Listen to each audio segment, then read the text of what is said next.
নমস্কার বন্ধুরা, কেমন আছেন সবাই? আশা করি খুবই ভালো আছো। আবারও চলে এসেছি একটা নতুন মিনি ব্লগ নিয়ে।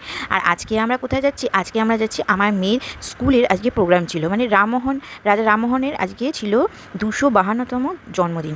সেই জন্মদিন উপলক্ষে স্কুলে একটা প্রোগ্রাম করা হয়। সেই প্রোগ্রামেই আমরা অংশগ্রহণ করতে গিয়েছিলাম সায়েন্স সিটি অডিটোরিয়ামে। তো সায়েন্স সিটি অডিটোরিয়ামে গিয়ে দেখো বাচ্চারা সবাই চলে গেছে, আমরা সবাই চলে গেছি। গিয়ে ভীষণ মজা হয়েছে। আকাশ পুরো ক্লিয়ার ছিল, একটু একটু মেঘ করছিল। তারপরে খাবার দাবার জানিয়ে গেছিলাম, কপ কপ করে লাইনে দাঁড়িয়ে খেয়ে নিলাম, কারণ ভিতরের খাবার একদম অ্যালাউ নেই। তো ওরা সবাই আনন্দ করতে করতে গেলাম, গিয়ে দেখলাম ভিতরে ঢুকে দেখলাম যে পুরো ভিতরে ভর্তি হয়ে গেছে। সব প্যারেন্টসরা এসে সবাই বসে পড়েছে। আমাদের একটু লেট হয়েছিল বলে জায়গাটা অনেক দূরে পেয়েছি। যাই হোক, ভালো মতোই দেখা যাচ্ছিল, কোনো অসুবিধা হয়নি। খুব সুন্দর একটা প্রোগ্রাম হয়েছে, খুব ভালো লেগেছে।